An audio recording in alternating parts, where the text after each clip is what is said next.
Hello and welcome. तो let's move. हम लोग इंडियन पॉलिटी को पढ़ रहे हैं और इंडियन पॉलिटी में हमने एंशियंट पॉलिटी के बारे में देखा था। इंडियन पॉलिटी में तो सभा समिति डेमोक्रेसी थी, संथागर हमने देखा था मीटिंग प्लेस है, और शूद्रक मल्ला संघ इन्होंने रेसिस्ट किया था अलेक्जेंडर द ग्रेट को। पाटलिपुत्र में वैशाली है, वैशाली के अंदर लिच्छवीज है। इसके अंदर हमने देखा था इलेक्टेड प्रेसिडेंट थे जिनको नायक कहते हैं। ओके, पाटलिपुत्र में 30 मेंबर्स म्यूनिसिपल काउंसिल भी थी जिसको पंचायत कहते हैं। एंशियंट पॉलिटी एक तरह से फेडरल कह सकते हैं क्योंकि इसमें डिफरेंट डिफरेंट ऑटोनमस ग्रुप्स थे। नीतिसार जो है शुक्राचार्य ने लिखा था, 10th सेंचुरी में पॉलिटी की बुक थी। देन उसमें हमने पंचायत के बारे में थोड़ा डिस्कस किया था कि ग्राम संघ एक वर्ड आता है। ग्राम संघ का वर्ड हमको महाभारत में दिखता है, अर्थशास्त्र मनुस्मृति। महाभारत में देखा जाए तो हमने शांति पर्वा, एक सेक्शन है शांति पर्वा, उसके अंदर मेंशन है संसद के बारे में। कॉमन पीपल को कहते हैं जन संसद। रामायण में मेंशन है गणपदा का, गणपता, ठीक है, federation of village Republic. Okay, तो यहाँ तक रिवाइज भी हो गया अपना। अब हम लोग आगे बढ़ते हैं और ऐसे रिवाइज करते रहेंगे तो थोड़ा सा आसान होगा। लास्ट में जब कुछ दोबारा से शुरू से रिवाइज करेंगे तो चीज़ें आसान पड़ेंगी। तो लेट्स मूव। एंड ये नेहरू वाला पॉइंट हमने देख लिया था कि नेहरू ने जो है अच्छी अच्छी बातें बोली थी कि ऐसा है वैसा है। ओके, अभी हम पढ़ रहे हैं अपना पंचायत के बारे में। पंचायत में हमने सबसे पहले देख लिया था कि एंशिएंट हिस्ट्री में पंचायत का मेंशन महाभारत में होता है, और महाभारत में ग्राम संघ का एक वर्ड यूज़ किया गया है। रामायण में भी गणपत है जिसको फेडरेशन ऑफ विलेज रिपब्लिक बोलते हैं। तो रामायण महाभारत में तो हमने देख लिया कि मेंशन है। Now during the Buddhist period the existence of function of the regional council, जनपद बोलते हैं, रीजनल काउंसिल, सिटी काउंसिल, नगर सभा और नगर सभा या इसको पौरा सभा भी कहते हैं, and village assemblies, gram sabha, illustrate the operation of democracy at multi tier grassroot level. तो हमको यहाँ पे देखने को मिलती है, बुद्धिस्ट के टाइम पे भी देखने को मिलती है पंचायत सिस्टम। द जनपद एंड द पौरा सभा in fact could be said to have performed the role of sabha and the samiti. The पौरा सभा was presided over by a leading citizen, generally a merchant or a banker. तो पौरा सभा को लोग ऐसे चलाते थे। Matter of importance were discussed in joint meeting of the Paura and Janapad. It appears from the Mahabharata that the members of Janapada as well as the Paura were generally rich people. ठीक है, तो rich people होते थे। जनपद और पौरा के जो लोग थे रिच पीपल थे। इतना याद रखना अभी कि इससे सोसाइटी समझ में आ रही है कि सोसाइटी जो डिवाइडेड थी उसमें रिच पीपल थे, वही लोग ही एक तरह से पॉलिटी में पार्टिसिपेट करते थे। And those who were not rich were not poor either, मतलब मिडिल क्लास।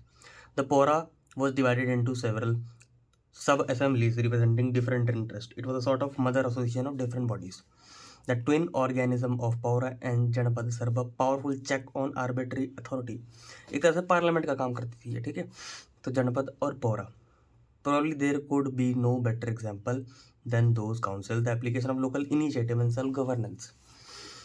फिर नेहरू ने बोला, refers to the old inscription of the South India which tells about the members of panchayat were elected and were their qualification and disqualification. It is interesting to recall some of the observation on this matter made by Nehru in this book.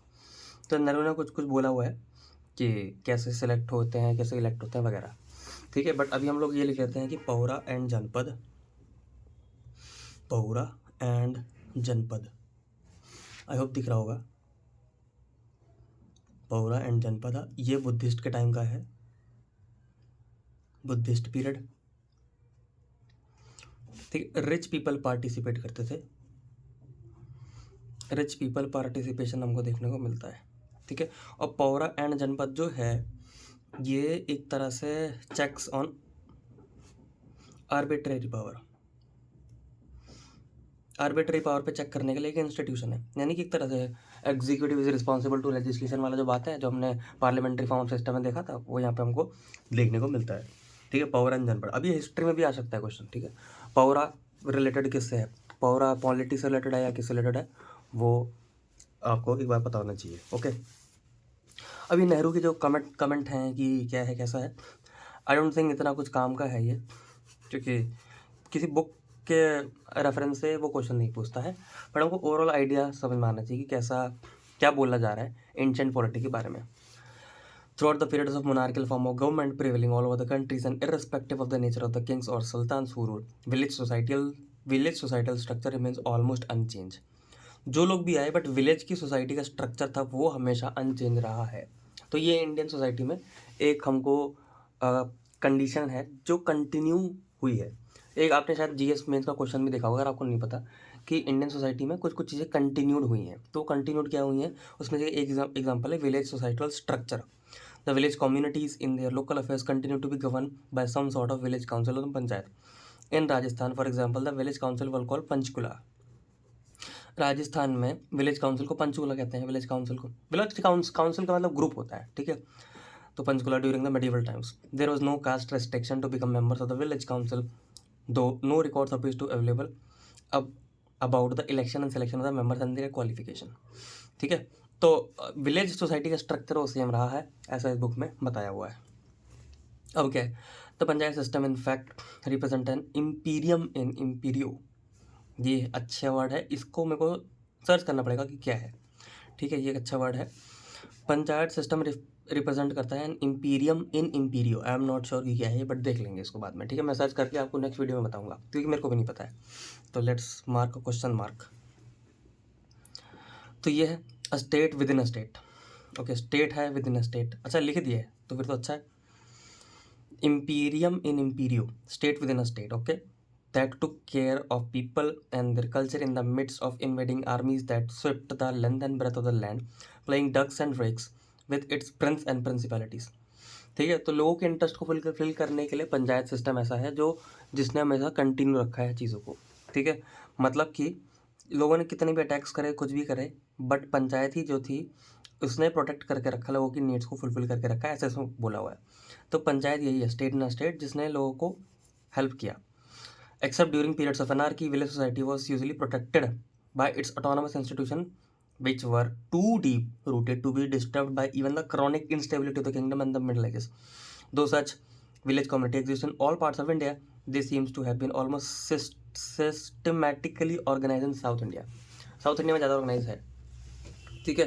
तो मैं इसको कैमरे को थोड़ा सा set कर रहा हूँ, 1 मिनट दीजिएगा। सेट कर दिया मैंने, ओके। हाँ, तो अभी ये देखो, अभी हम लोगों को लिखना है यहाँ पर कि हमारा जो पंचायत है या विलेज सोसाइटी है वो कंटिन्यूड रही है, ठीक है। एग्जाम्पल ऐसे लिखो कि जो पंचायत है वो है imperium in इम्पीरियो, Imperium in इम्पीरियो, Imperium in इम्पीरियो है, इसका मतलब state with in state,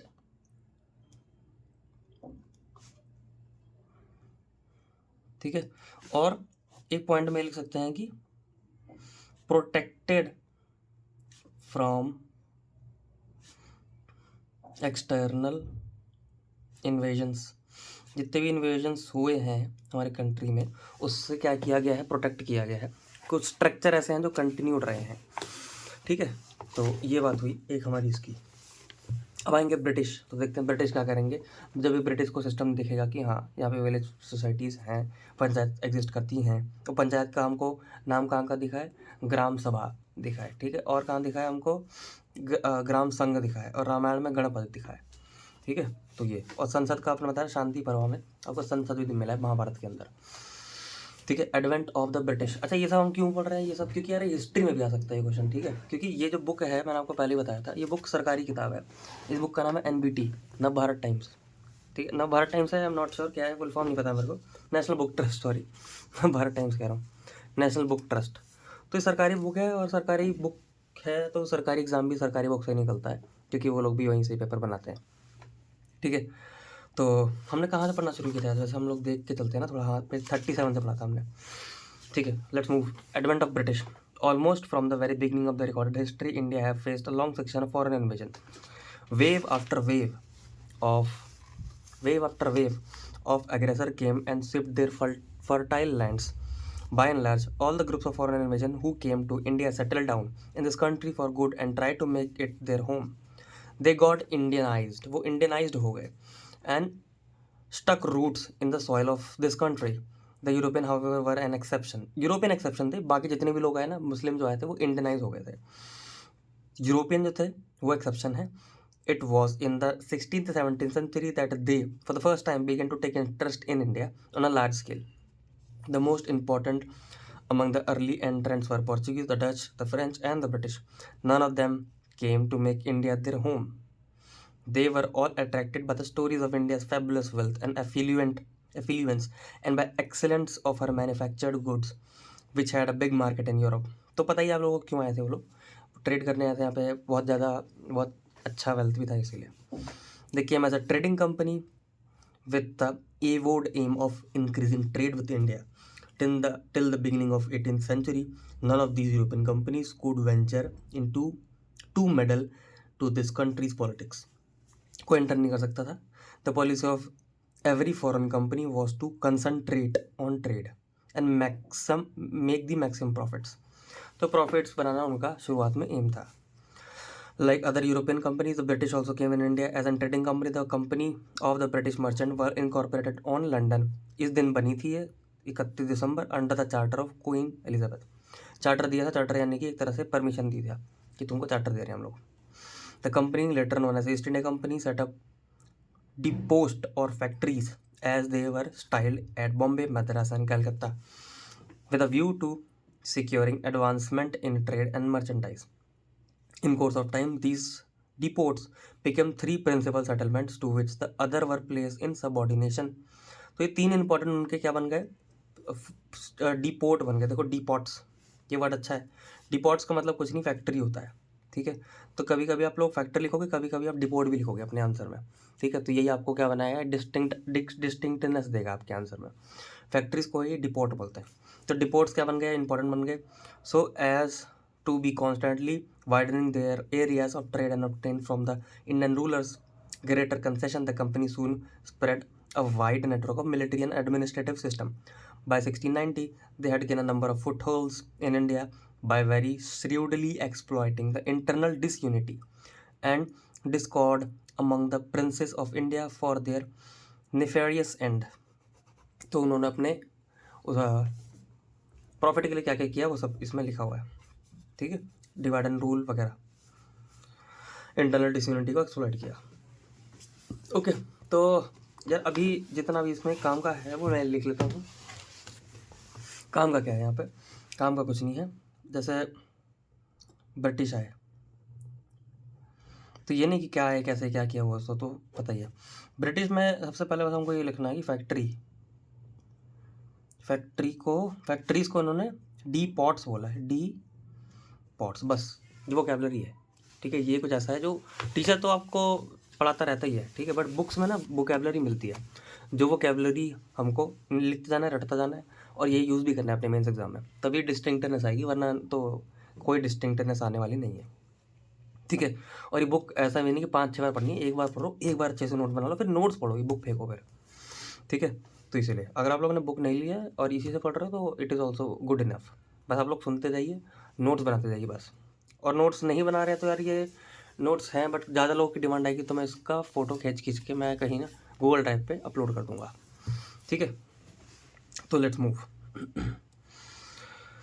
the foundation यहाँ से पढ़ते हैं. ठीक है, the foundation of the British empire is said to have been laid after the battle of Plassey. सबको पता है पलासी के बाद जो है, जो 1757 में जो लड़ाई हुई थी, बैटल ऑफ पलासी, इसके बाद ब्रिटिश का फाउंडेशन सेटअप हुआ, which the company had won by military operation in Bengal, supplemented by Clive's policy of trick, bribery and chicanery. शिकैनरी छल कपट को बोलते हैं. ठीक है, तो क्लाइव ने क्या किया, शिकैनरी की थी. क्लाइव की शिकैनरी जो थी, इसकी वजह से ये लोग जीत गए. ब्राइवरी करी थी, ट्रिक करा था, वो वगैरह. ये तो पता होगा आप लोगों को, पलासी. ठीक है, अभी हिस्ट्री की तरफ बढ़ना है अगर आप देखो तो हिस्ट्री में ज़्यादा नहीं ऊपर ऊपर से पढ़ लेंगे, बट हाँ जो इंपॉर्टेंट चीज़ें हैं लिखने वाली, वोकैबलरी है, वो सब कुछ है, वो हम लोग लिखते चलेंगे, तभी जो है अपनी वोकैबलरी भी इंप्रूव होगी. ठीक है, तो अभी जो ब्रिटिश वाला टॉपिक है इसमें एक और वर्ड मिला है, शिकैनरी. इसको खैर बाद में लिखेंगे, अभी आगे बढ़ते हैं. The revolt of 1857, the first phase of the Indian struggle freedom, sealed the fate of the East India Company and quickened the space for events. अच्छा, इसके बाद 1857 के बाद इवेंट जो है बहुत तेज़ी होने लगे. Under the government of India यानी कि ब्रिटिश एक्ट, तो इन लोग ने एक एक्ट लेके आया, गवर्नमेंट ऑफ इंडिया एक्ट 1858. 1857 में रिवोल्ट हुआ, 1858 में एक्ट आया, government of India act. All the Indian territories then in possession of the company became vested in her majesty and were to be governed directly by and in the name of crown. तो basically क्या हुआ, इस act के हिसाब से क्या होना था, जितना भी कंट्रोल था कंपनी का, वो कंपनी का कंट्रोल जाना था क्राउन के पास, ठीक है, क्योंकि कंपनी कंट्रोल कर रही थी, बट क्राउन यानी कि ब्रिटिश कंट्रोल करेगा crown, acting through a secretary of state. Secretary of state यानी कि कोई मिनिस्टर होगा जो कंट्रोल करेगा सब कुछ, ठीक है। With the foundation of Indian National Congress in 1885 and its demand for representative institution began the process of gradual relaxation of imperial control and the beginning of responsible government in India. From its very inception, the Congress made gradual introduction of representative institution in the country as the main plank of its platform. ठीक है, अच्छा हमने कांग्रेस के बारे में एक चीज़ कहा था ना, वो क्या है, one party system but democratic है। कांग्रेस एक वन पार्टी सिस्टम को दिखाता है बट डेमोक्रेटिक है ये, ठीक है। तो गवर्नमेंट ऑफ इंडिया एक्ट 1858 के बाद तो आपको पता ही क्या हुआ था ना, क्राउन का रूल शुरू हो गया था, कंपनी का खत्म हो गया था। ये तो ये लिखने की ज़रूरत नहीं है, ठीक है। तो अगर इतना भी नहीं आता ना तो मैं आपको बुक पढ़ाऊँगा मॉडर्न हिस्ट्री की, तो तब पढ़ लेंगे मॉडर्न, बट अभी अगर नहीं आता तो याद करते हुए चलते हैं, ठीक है। एक काम करते हैं, मैं अज्यूम करता हूँ आप लोग को नहीं आता, तो याद करते हुए चलते हैं। तो ये लिख लो, एक वर्ड लिख लो, शिकैनरी, ठीक है, CHIGCANERY, शिकैनरी, ठीक है। इसको यूज़ कैसे करेंगे, क्लाइव्स की शिकैनरी, शिकैनरी, छल कपट, CHAL, छल, KAPAT, छल कपट। तो क्लाइव के साथ ही यूज़ करना है इसको, है ना, क्या ये ऐसा नहीं, क्लाइव के साथ ही यूज़ करोगे तो बढ़िया रहेगा।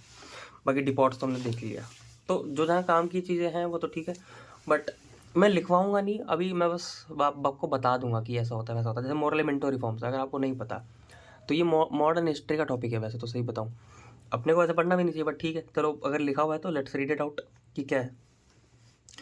मोरलेमेंटो reforms, the Morley Minto reforms proposal came into the wake of relentless campaign launched by the Congress for greater and more effective representation in the running affairs of the country. तो कांग्रेस को ये मानना था कि भाई हमको भी एंट्री चाहिए एडमिनिस्ट्रेशन में, तो जब एंट्री चाहिए तो ये रिफॉर्म आया, ठीक है। Important changes were made in the constitution and function of the Indian legislation.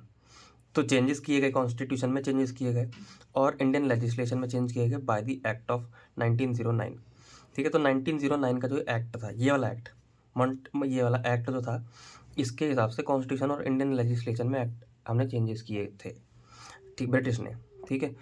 The bodies which were thus far council for the purpose of the making laws and regulation now for the first time formally got nomenclature for legislative council under the act, ठीक है। तो वही जो कानून बनाते थे उनको legislative council बोल दिया गया, ठीक है। जो लॉ बनाते थे उनको एक नाम दे दिया गया लेजिस्लेटिव काउंसिल। तो ये याद रखना, लेजिस्लेटिव काउंसिल का मतलब है लॉ बनाने वाली एक जो कमेटी है, एक ग्रुप है, वो है legislative council. Both the size and the function of the council were enlarge, तो दोनों को बड़ा कर दिया, काउंसिल को और उसका फंक्शन को भी एनलार्ज कर दिया, ठीक है। तो अभी इसमें ब्रिटिश ने यही किया, चेंजेस, एक लेजिस्लेटिव काउंसिल एक वर्ड को इंट्रोड्यूस कर दिया। But the communal system of the representation initiated by 1909 act, अच्छा 1909 में कम्युनल सिस्टम भी शुरुआत करा। कम्युनल सिस्टम का मतलब ये है कि सेपरेट इलेक्टोरेट की बात करेंगे कि मुस्लिम जो है वो अलग को वोट देंगे और हिंदू को वो अलग को वोट देंगे, ऐसा कुछ। तो देखते हैं क्या है, अज्यूम करके चलते हैं, हम लोग को नहीं आता तो आगे चलते हैं। But the communal system of the representation initiated by this act poisoned the future public life of India, increased separatist tendency and ultimately paved way for demands for partition of the country। तो partition of the country जब हुआ तो उसकी शुरुआत 1909 के act में हो गई थी। 1909 का जो एक्ट है, यानी कि यही वाला एक्ट, मॉन्टेमिनल रिफॉर्म, इसने बोला सेपरेट इलेक्टोरेट्स होंगे, पहली बार इसी ने बोला था, ठीक है। तो इसकी वजह से पार्टीशन ऑफ द कंट्री बाद में हुआ, okay. It was the first shock to secular Indian nationalism after separation of the 1857 revolution and was indeed the greatest victory of the British policy of the divide and rule। तो divide and rule policy का greatest victory हुई यहाँ पे।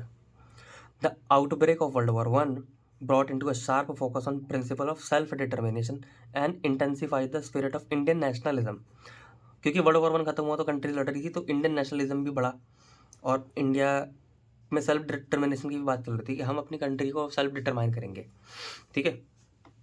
India threw herself whole heartedly on the side of Britain and extended timely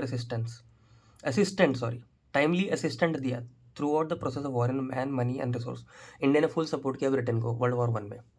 फिर क्या हुआ, the war was said to have induced in India a new sense of self esteem war जब हुआ तो उससे सेल्फ इस्टीम इंडिया के अंदर भी आई, a feeling of profound pride आया कि that she had not fallen behind other portion of the British empire.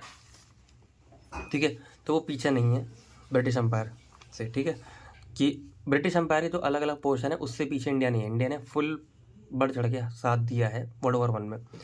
Simultaneously it has aroused political aspiration and expectation. तो लोगों को एक्सपेक्टेशन लगी कि बदले में हमको कुछ तो चाहिए।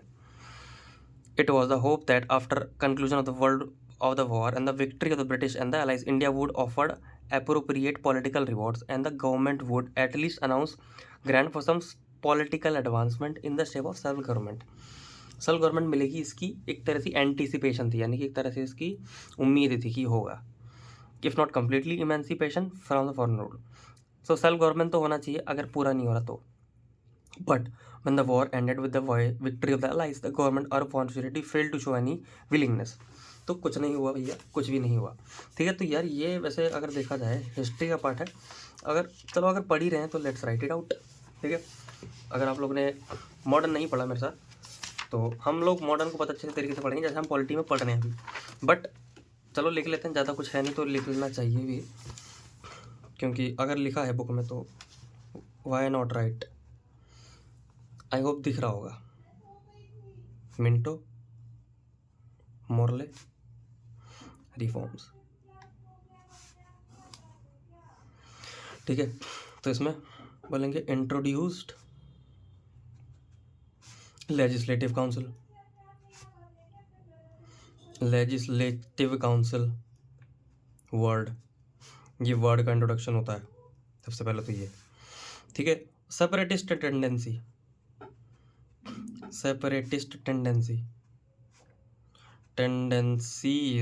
ठीक है, क्योंकि सेपरेट इलेक्टोरेट्स की बात कर दी इन्होंने। अच्छा, ये टाइम चल रहा है 1909। इलेक्टोरेट्स, ठीक है, सेपरेट इलेक्टोरेट्स थे। तो इससे क्या हुआ, लेटर पार्टीशन हुआ, बाद में से पार्टीशन होता है कंट्री में। तो सेपरेट इलेक्टोरेट जो था वो था। फिर हमको देखना है वर्ल्ड वॉर 1। अच्छा, वर्ल्ड वॉर 1 क्योंकि वर्ल्ड वॉर 1 में हेल्प किया था हमने, तो एक तरह से नो पॉलिटिकल क्या बोलेंगे इसको, नो पॉलिटिकल अवॉर्ड ऐसे बोल सकते हैं ना, no political award of self government to Indians को नहीं दिया गया। कोई भी एक तरह से पॉलिटिकल अवार्ड नहीं दिया गया कि आप जो है सेल्फ गवर्नमेंट करने लायक हो, कुछ ऐसा उन्होंने बोला नहीं। तो Minto Morley reform, I hope clear है। मिंटो नाम की एक रोड भी है दिल्ली में, अगर आप लोग को पता होगा, मिंटो रोड। ठीक है, सीपी जाते हैं जब लोग तब दिखती है वो रोड। ठीक है, पानी भर जाता है वहाँ पर हर साल, गंदा सा। चलो, तो क्लियर हो गया होगा थोड़ा बहुत कि क्या बोल रहा है। अब हम पढ़ते हैं मोंटागू चेल्मसफोर्ड रिपोर्ट। ठीक है, मोंटागू चेल्मसफोर्ड रिपोर्ट। ठीक है, ऐसे ही पढ़ूंगा जैसे एकदम खाली दिमाग पढ़ रहा है वैसे पढ़ते हैं। अब क्या हुआ, वर्ल्ड वॉर 1 ख़त्म हो चुका है, कुछ नहीं मिला लोगों को। इसके बाद क्या होता है, इन 1917 when the home rule movement of Mrs any Besant and Tilak was in its climax. तो आपको पता होगा होम रूल मूवमेंट चली थी, 2 लोगों ने मिलकर चलाई थी, एनी बेसंत और तिलक खैर बाद में ज्वाइन करे थे, बट एनी बेसंत थी कि होम रूल लेके आएंगे। तो जब ये क्लाइमैक्स पे था, the British prime minister with a view to assuage popular Indian opinion appointed Montagu as secretary for India. तो जब ये चल रहा था तब इंडिया का बेसिकली एक तरह से ओपिनियन लेने के लिए इनको अपॉइंट किया। Montagu was said to be a supporter of Indian national feelings. Support करते थे इंडियन नेशनल फीलिंग को। अच्छा, ओके, सपोर्ट करते थे। After becoming secretary of state for India on 20 August 1917, Montagu made in the house of commons the historical announcement of the goal of British policy.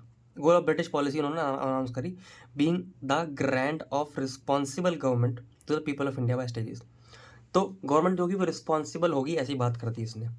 ठीक है, गोल of British policy देखा ये है गोल of British policy नाम का document इन्होंने बोला, और डॉक्यूमेंट में पढ़ के उन्होंने बोल दिया कि भैया हम जो हैं हम रिस्पॉन्सिबल गवर्नमेंट की बात करते हैं। ठीक है, ओके। तो लोग ने बोला ठीक है, थोड़ा अच्छे से बताओ। फिर उन्होंने बताया Montagu came to India with a view to considering proposal for constitutional reform after meeting various national leaders, receiving deputation and examining willingness from different quarters। तो कुछ तो बढ़िया करने आया था, लोगों से बात कर रहा था, तो आया था इंडिया में। When he returned home after the completion of his work, a report containing the proposal reforms was published। Publish करी over the joint signature of Secretary of State Montagu and Viceroy Chelmsford. तो इसने basically एक report बनाई। Report बना क्यों है, अगर आप सोचो रिपोर्ट क्यों बना रहा है, क्योंकि ये चाहता है कि भाई एक रिस्पॉन्सिबल गवर्नमेंट मिले इंडियंस को। इसलिए क्या रिस्पॉन्सिबल गवर्नमेंट मिलनी चाहिए, तो मिलनी चाहिए तो एग्जिस्टिंग गवर्नमेंट तो रिस्पॉन्सिबल नहीं है, तो एग्जिस्टिंग गवर्नमेंट में कुछ चेंज होने चाहिए। तो चेंज क्या है उसने रिपोर्ट में बनाया।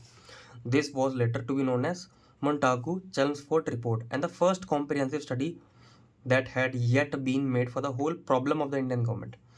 ठीक है, तो उसने एक पूरी बना दी, और ये थोड़ा ऐसे ऊपर लिखा हुआ है कि ये सपोर्टर था इंडियन नेशनल फीलिंग्स के। ठीक है, तो ऐसी ऐसी बातें कर रहा है कि हाँ भाई एक रिपोर्ट बना दूंगा जिससे रिस्पॉन्सिबिलिटी वाली गवर्नमेंट तुमको मिल जाएगी। ठीक है, कैसे मिलेगी क्या मिलेगी देखते हैं। The government of India act 1919 तब आया, क्योंकि इसने बनाया उसके बाद 1990 which followed introduce many important changes in the Indian constitutional system. The erstwhile Indian legislative council was replaced by bicameral legislature consisting of council of state and legislative assembly. तो क्या हुआ, एक तरह से गवर्नमेंट ऑफ इंडिया एक्ट आया।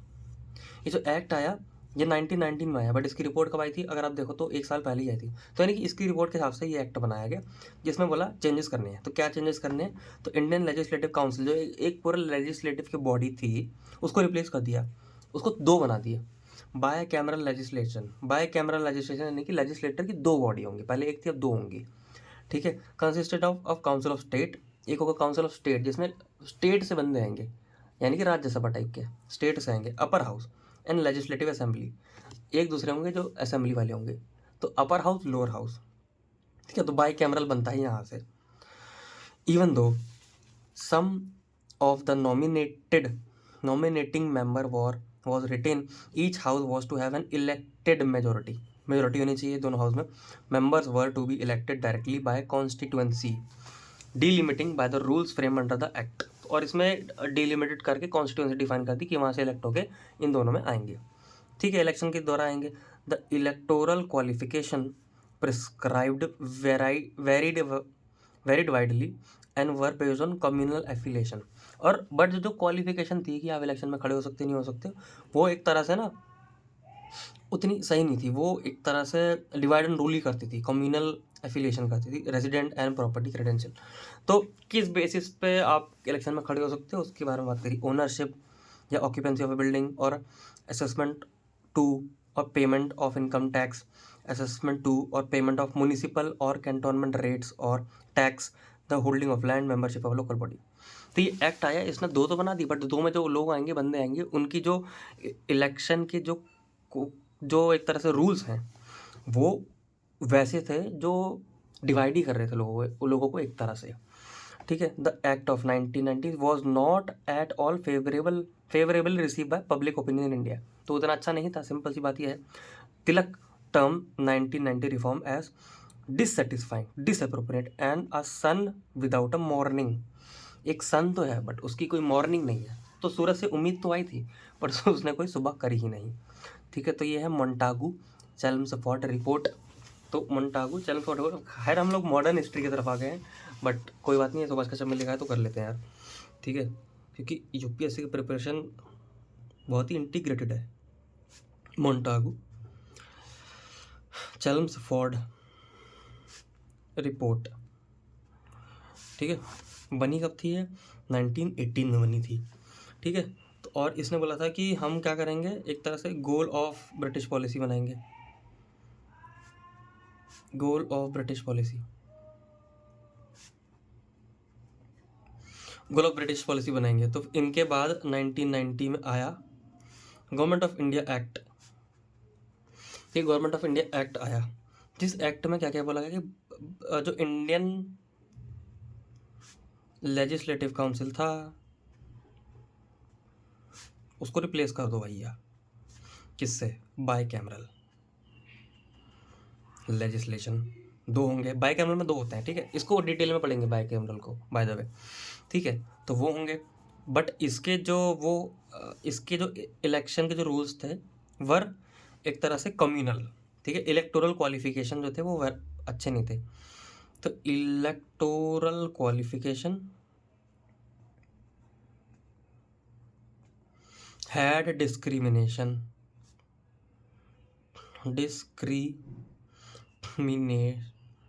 या discriminative थे वो सारे, ठीक है।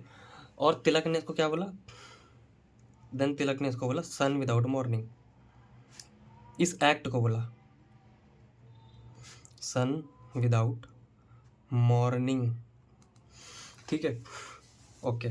तो वैसे अगर आप देखो मिंटो मॉर्ले में क्या हुआ भैया, इसमें तो लेजिस्लेटिव काउंसिल वर्ड ही इंट्रोड्यूस किया, बट इस वर्ड को बाद में रिप्लेस कर दिया ये मोंटागू चैम्सफोर्ड ने। सेपरेट इलेक्टोरेट्स की बात करी यहाँ पे, और यहाँ पे भी जितनी भी इलेक्टोरल क्वालिफिकेशन थी वो भी इतनी अच्छी नहीं थी। इसमें पॉलिटिकल अवार्ड दिया नहीं लोगों को सेंट्रल गवर्नमेंट का, ठीक है, और इसमें भी कुछ खास हुआ नहीं लोगों का, ठीक है। तो इसमें भी एक तरह से लॉ बना के लोगों को गुमराह किया गया, इसमें भी लॉ बनाया बट उसको गुमराह किया गया, कुछ अच्छा होगा बट आप कुछ हुआ नहीं बेसिकली, ठीक है।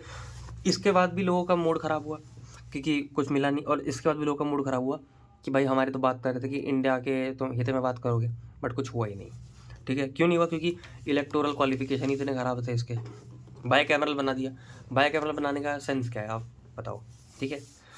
तो लोग यही कह रहे थे बेनिफिट क्या है, तो ऐसा 7 कमीशन सेक्शन 84 जो था गवर्नमेंट ऑफ इंडिया एक्ट 1990 का had provision for appointment of a royal commission.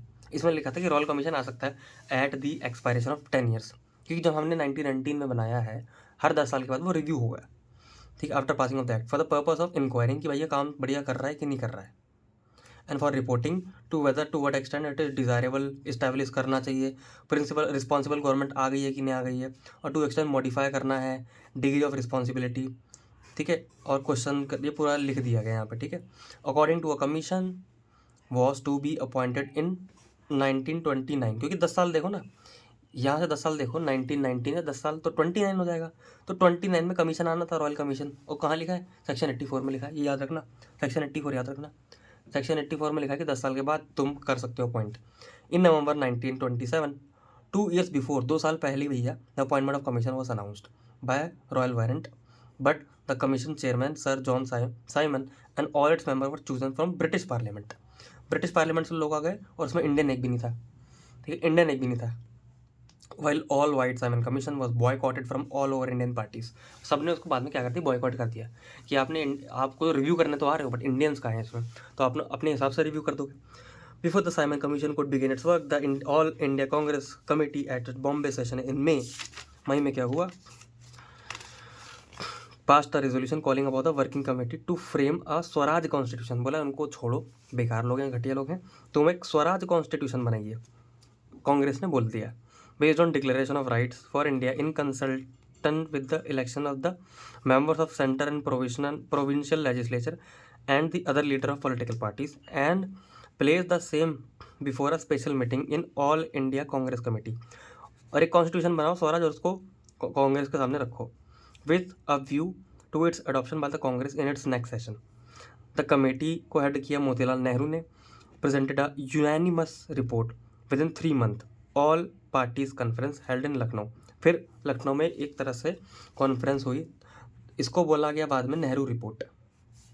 तो नेहरू रिपोर्ट कब आई, नेहरू रिपोर्ट जब साइमन कमीशन की बातें चल रही थी उसी के टाइम आई, उसी के गुस्से में आई कि तू उसको छोड़, तू अपना बना, ठीक है, वो बकवास है, तो नेहरू कमेटी बना तू, तो बना दी उसने। The constitution envisaged by the report in short was based on principle of dominion status. बोला भैया डोमिनियन स्टेटस देना है, इंडिया को डोमिनियन स्टेटस देना है, इंडिपेंडेंस की बात नहीं कर रहे हैं लोग अभी भी देखो, बट कह रहे हैं डोमिनियन स्टेटस देना है, providing for parliamentary system for responsible government both in centre and in province.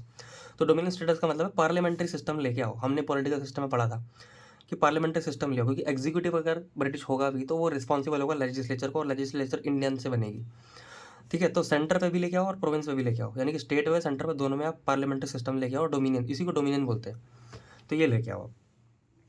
That is The executive should be responsible to the respective legislature, board at center and as well the provincial level. After the rejection of the Nehru report होगी reject and the demand for dominion status, the nationalist opinion in country was deeply frustrated and the Indian National Congress presided by Jawaharlal Nehru at its Lahore session declared complete independence और पूर्ण Swaraj.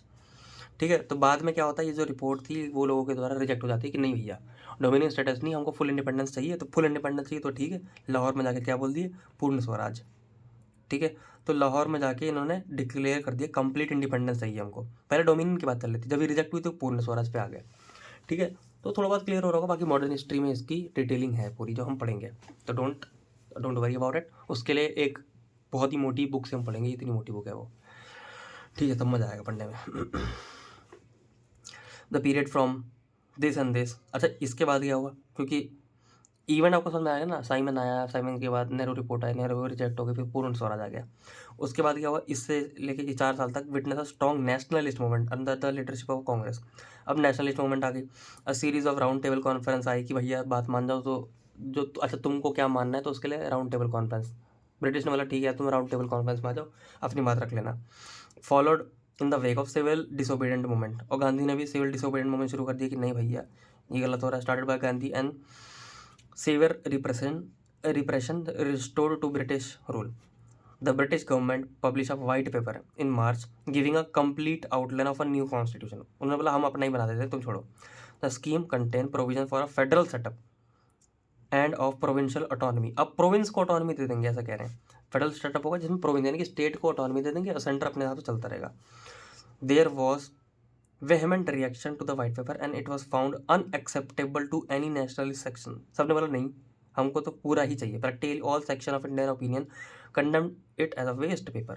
The British Parliament constitution a joint committee for the two house in to consider the government scheme formulated in the white paper further. The joint committee published its report in November. On the basis of the report, a bill was prepared which was introduced in British Parliament. फिर से हुआ, bill pass हुआ। After it has been passed by two house and royal assent been given, it became the Government of India Act 1935. तो white paper भी आया। White paper को reject करने के बाद ही इन्होंने बोला ठीक है एक दूसरा बनाते हैं हम लोग। तो ज्वाइंट कमेटी बैठी और फिर ज्वाइंट कमेटी ब्रिटिश में बैठी तो उन्होंने ये बनाया गवर्नमेंट ऑफ इंडिया एक्ट। ठीक है, ये क्यों बनाया इन्होंने, क्योंकि लोग फ्रस्ट्रेटेड थे। क्यों फ्रस्ट्रेटेड थे, क्योंकि साइमन कमीशन आ रहा था और पूर्ण स्वराज की बात चल रही थी और पूरा कॉन्स्टिट्यूशन चाहिए था इनको। ठीक है, तो यहाँ तक भी समझ में आ गया होगा कि क्या है कैसा है। तो लिखते हुए चलते हैं। ठीक है, हम लोग की क्या है ना, साथ साथ में मॉडर्न भी तैयार हो रही है तो अच्छी ही बात है एक तरह से। साइमन, क्योंकि मॉडर्न जब पढ़ेंगे तो मॉडर्न पढ़ने में थोड़ी सी आसानी होगी। साइमन कमीशन, अभी साइमन कमीशन में क्या है, सेक्शन 84 लिखना पड़ेगा।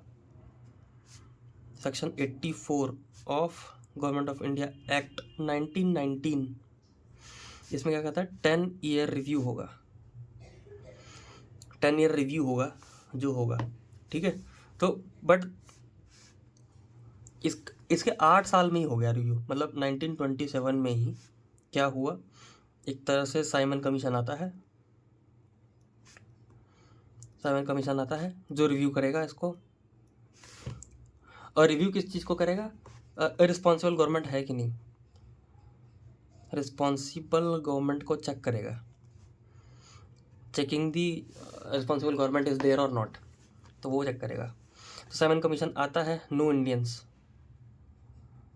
कोई इंडियंस तो होते नहीं है इसमें, तो फ्रस्ट्रेशन आती है लोगों को। फ्रस्ट्रेशन आती है तो फिर एक बनती है नेहरू रिपोर्ट। लखनऊ से शुरू होती है वो। ठीक है, बोला जाता है कि स्वराजिस्ट कॉन्स्टिट्यूशन बनाएंगे, ऐसे बनाएंगे वैसे बनाएंगे, तो उसमें बोला गया नेहरू रिपोर्ट। तो फिर नेहरू रिपोर्ट बनाई गई। ये बनाई 1918 में, सॉरी 1918 में बोल रहा हूँ मैं, ये तो 27 में आया था ना, तो 28 में बनाई होगी, 1928 में बनाई। और जब ये नेहरू रिपोर्ट 1928 में बनाई तो नेहरू रिपोर्ट में क्या लिखा था, डोमिनियन स्टेटस होगा। डोमिनियन स्टेटस की बात कर दी, तो डोमिनियन स्टेटस रिजेक्ट हो गया, रिजेक्टेड। तो लाहौर में पूर्ण स्वराज आ गया, पूर्ण स्वराज, पूर्ण स्वराज की बात कर दी। ठीक है, और फिर धीरे धीरे धीरे एक वाइट पेपर रिलीज होता है 1933 में, white paper 1933 white paper release होता है। वाइट पेपर जब रिलीज होता है तो उसमें क्या बोलते हैं कि भैया federal setup with provincial autonomy, कि प्रोविंस को इंडिपेंडेंस दे देंगे हम लोग ऐसा। तो उसको प्रोविंशियल ऑटोनॉमी दे दी, ठीक है। अब प्रोविंशियल ऑटोनॉमी दे दी तो ये एक तरह से प्रपोजल था, ऐसे लिख दो प्रपोज्ड, ये प्रपोज्ड था। फिर क्या हुआ, रिजेक्टेड बाय इंडियंस फिर से फ्रस्ट्रेटेड थे कि नहीं भैया हमको तो पूरा चाहिए। तब फिर आया गवर्नमेंट ऑफ इंडिया एक्ट 1935। ये वाला इंपॉर्टेंट है क्योंकि इसी से ना हमारा कॉन्स्टिट्यूशन बना है, इसी से ही, ठीक है। अच्छा अभी आपसे मैं एक रैपिड फायर पूछता हूँ कि बताओ बाइक कैमरल लेजिस्लेशन कब आया था, तो आप बता दोगे मोंटागो चेम्सफोर्ड। अगर सेपरेट इलेक्टोरेट कब आया था तो बता दोगे मिंटो मॉर्ले, ठीक है। सेपरेट इलेक्टोरेट ऐसे याद रखना, सेपरेट इलेक्टोरेट वो सीपी वाली रोड से याद कर सकते हो, सीपी वाली रोड मिंटो वाली है, ठीक है। तो सेपरेट इलेक्टोरेट वाली बात कर दी, ठीक है। और वर्ल्ड वॉर 1 का तो आपको टाइम पीरियड बताइए कि कब से शुरू हुआ कब खत्म हुआ, तो 1914 से 1918 खत्म होता है। बट उसके बाद कुछ ऐसा मिला नहीं लोगों को, इंडियंस को, तो फिर से एक तरह से फ्रस्ट्रेशन आई, ठीक है। फिर उसके बाद रिस्पॉन्सिबल गवर्नमेंट बनाने की बात हुई, तब उसके बाद भी कुछ नहीं हुआ। साइमन कमीशन मैंने आपको बता दिया, ठीक है। चलो अब आगे चलते हैं। अच्छा हम लोगों ने कौन से पेज नंबर से पढ़ना शुरू किया था, आई थिंक 37 से 37, हम 45 पे हैं अभी। 47 तक तो एटलीस्ट 10 पढ़ने तो हमको पढ़ने चाहिए, ठीक। गवर्नमेंट ऑफ इंडिया एक्ट पढ़ लेते हैं, देन रैप अप करते हैं, ठीक है। गवर्नमेंट ऑफ इंडिया एक्ट पढ़ के खाली, the act of 1935 aimed at providing a federal structure होगा ऐसा बोल दिया, ठीक है। फेडरल स्ट्रक्चर तो यानी कि ये तो फेडरल स्ट्रक्चर तो वाइट पेपर में भी बोला था भैया कि फेडरल स्ट्रक्चर होगा, तो क्या डिफरेंस है। The most remarkable feature of the act was that it envisaged a federation of all India, federation होगा इंडिया, यानी कि बहुत सारे स्टेट्स होंगे, वो ऑटोनोमस होंगे और उसका एक ग्रुप होगा, फेडरेशन होगा, consist of British province and the Indian state willing to join. The 1935 act finally broke up the unitary system under which British India had hitherto मतलब until now being administer. तो एक तरह से unitary system को break मिला और federal system बना। The principle of constitution of 1919 had been decentralized rather than federation. Under the new act, the province for the first time recognized in law. First time province की बात करी गई as a separate entity, exercising executive and legislative power in their own field and in their own right, free in normal circumstances from central control and in that field.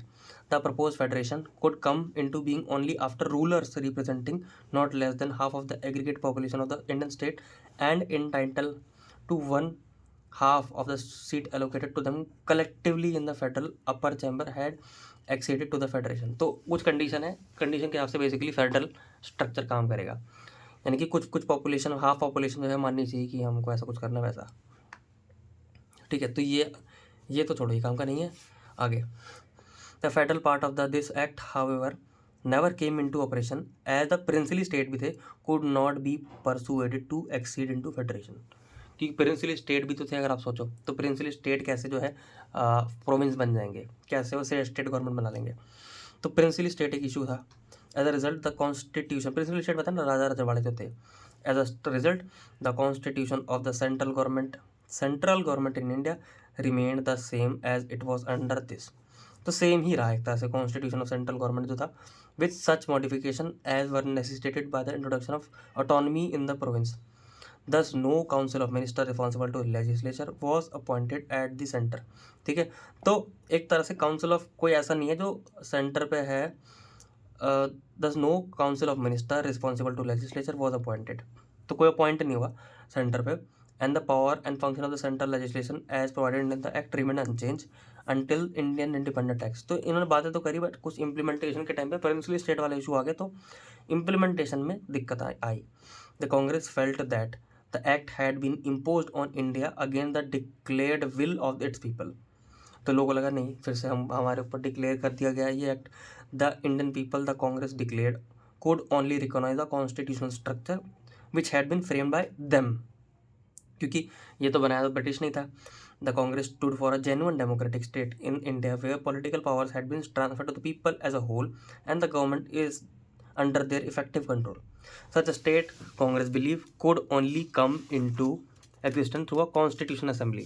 इसलिए constitution assembly बनेगी India वाली, जिसमें elected लोग होंगे India के, of the elected representative of people of India. वही लोग constitution बनाए तो ही ठीक है, आप लोग मत बनाओ, क्योंकि आप लोग बना रहे हो तो हम लोग को मंजूर नहीं है. और इम्प्लीमेंटेशन के टाइम पर तो प्रिंसिपल स्टेट का इशू आ ही रहा है. तो इन्होंने ये बोला कि भाई हमको चाहिए एक तरह से कॉन्स्टिट्यूशन असेंबली. ओके, अभी कॉन्स्टिट्यूशन असेंबली चाहिए तो फिर आया क्रिप्स मिशन. क्रिप्स तो गवर्नमेंट ऑफ इंडिया एक्ट लिख लेते हैं एक बार, ठीक है. गवर्नमेंट ऑफ इंडिया एक्ट लिख लेते हैं. गवर्नमेंट ऑफ इंडिया एक्ट में क्या हुआ, मैं ऐसे बना लेता हूँ उसको. ये मैंने डब्बा बनाया और इसमें मैंने बोल दिया कि फेडरल सेटअप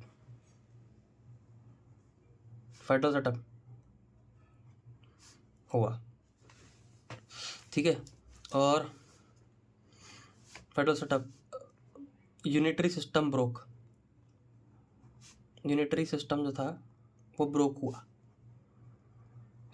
ठीक है. और क्या लिख सकते हैं इसमें, इशू किसका हुआ, प्रिंसली स्टेट को कन्विंस करना. प्रिंसली स्टेट को है, उनको एक तरह से परसुएड नहीं कर सकते कि आप फेडरेशन में आ जाओ, ठीक है. तो ये इम्प्लीमेंटेशन इशू था. और ये कब तक आया, जो सेंट्रल लेजिस्लेशन था वो अनचेंज रहा जब तक इंडियन इंडिपेंडेंस एक्ट नहीं आया था, तब तक रहा वो, ठीक है. फिर लोगों ने डिमांड करनी शुरू कर दी. इसके बाद ही लिखो कि डिमांड फॉर कॉन्स्टिट्यूशन असेंबली की डिमांड हुई भैया कि कॉन्स्टिट्यूशन असेंबली ही चाहिए हमको. जब आप बना के लेके आ रहे हो, वो लोग पे आप इम्पोज कर रहे हो, ठीक है. तो इसको करने के लिए क्रिप्स मिशन आया. तो from period 1939 to 1947 is of the historical importance in the history of the constitution and political development in India. The Second World War started हुआ and the India was made party to it with a declaration of the war by the British government. तो India